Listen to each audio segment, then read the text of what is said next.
boycott Israel. You have chosen wisely. Boycotting the Jewish nation is a great way to show your lack of support, and the only way to put a stop to their use of such underhanded methods as walls, checkpoints, and diplomacy to secure their borders. Of course, if you're going to boycott, you'll need to do it properly. Far too many have failed because they aren't enforced, they're declared illegal or inhumane, or because many Arab nations can't go into Intifada without drinking Coca-Cola. But more often than not, they're simply not comprehensive enough. Past boycotts have only attacked companies. Sure, any company based in or doing business in Israel should be divested from, but there's more than that. The percentage of Israelis with PhDs is higher than in any other country, and these members of the Jewish intelligentsia produce more scientific publications per capita than any other nation, glutting the world with their scientific discoveries and inventions and propaganda. A truly effective boycott must attack these products as well. The following is a short list of do's and don'ts that will help ensure your day-to-day activities do not funnel money into the Israeli war machine. When buying a computer, be sure to buy one that does not have an Intel microchip or microprocessor, as these were invented in Israel. This includes all laptops made in the 20th century. Do not use a computer running the Windows NT, XP, or Vista operating systems developed by Microsoft Israel. Likewise, do not use the latest version of Microsoft Office. Once you've set up your Zion-free computer, be sure to disable all firewalls and virus protection software, which the IDF invented to stop freedom-fighting hackers. Do not use cell phones. These were invented in Israel, and with every call you make, the Jewish nation gets wealthier. If you absolutely must use cell phones, do not use the camera phone function, as the camera chip is also an Israeli invention. Likewise, do not use voicemail. Do not use AIM, ICQ, or any other instant messenger system, as 4 young Israelis invented them in 1996. Do not use Google, which runs on an Israeli-made search algorithm. Do not play Mastermind. If you're a farmer, do not use water-saving drip irrigation on your fields. Although water may be scarce in some areas, this technology was developed in Israel, and surely you can spare some water to bring down Zionism. Do not drive or support hybrid or electric cars, as Israel has invested millions into green technology, and is even considering installing an electric car grid over the entire nation. As an added bonus to driving inefficient vehicles, much of the extra money you'll be spending on gasoline will go to fund freedom fighters like Hezbollah and Al-Qaeda. Do not live in areas that get their electricity from solar power plants, as many of them were invented or even installed by Israelis. If you live in the Mojave Desert area of Southern California, you may want to consider moving. If you live in Turkey, do not eat fish, as Israeli-made UV filters have been used to decontaminate fish farms and ensure your meals are bacteria-free. If you live in a country afflicted by the 2006 Indian Ocean tsunami, you may have received free tsunami detectors from Israel. Contact your local government representative and ask that these devices be shut down and returned. If you are involved in street gangs, organized crime, or freedom-fighting groups yourself, do not use Uzis or Desert Eagles.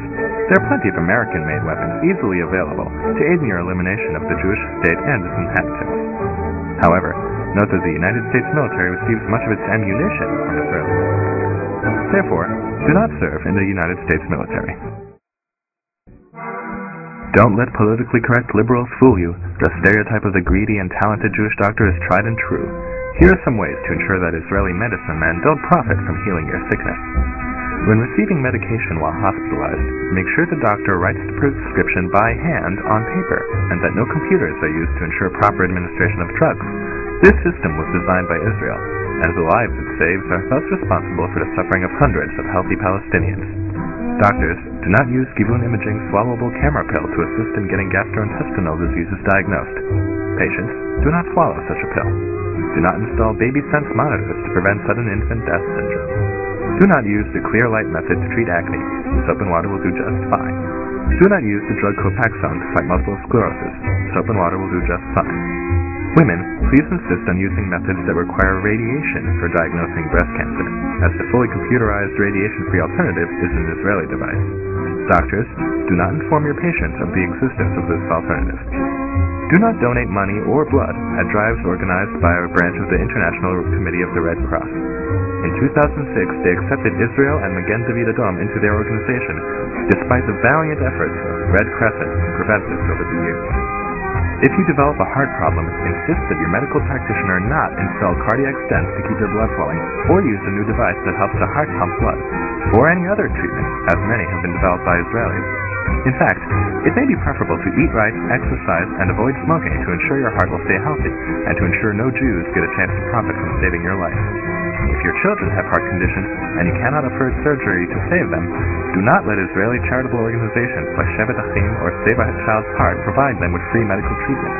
So they will fly your child to Israel and have cardiologists operate on him or her there, and though they offer this service to all children, including those in Arab nations and Palestine, you must be stronger.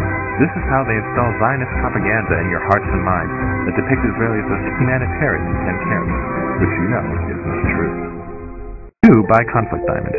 Israel was the first nation to adopt the Kimberley process to ensure diamonds do not come from conflict regions. By buying blood diamonds, you are making a political statement against the actions of the Israeli government, as well as a fashion statement of looking stylish. Lastly, if you are a survivor of Hurricane Katrina, floods in Romania, the Southeast Asian tsunami, the war in Kosovo, famine in Ethiopia, and the earthquakes in Turkey, India, and El Salvador, or if you live in Sri Lanka or the Palestinian territories, you may be alive due to humanitarian aid from the Israeli government paid for by taxes on Israeli citizens or from the actions of Israeli charities like Brotherly Covenant, Latet, or Israel. Please kill yourself.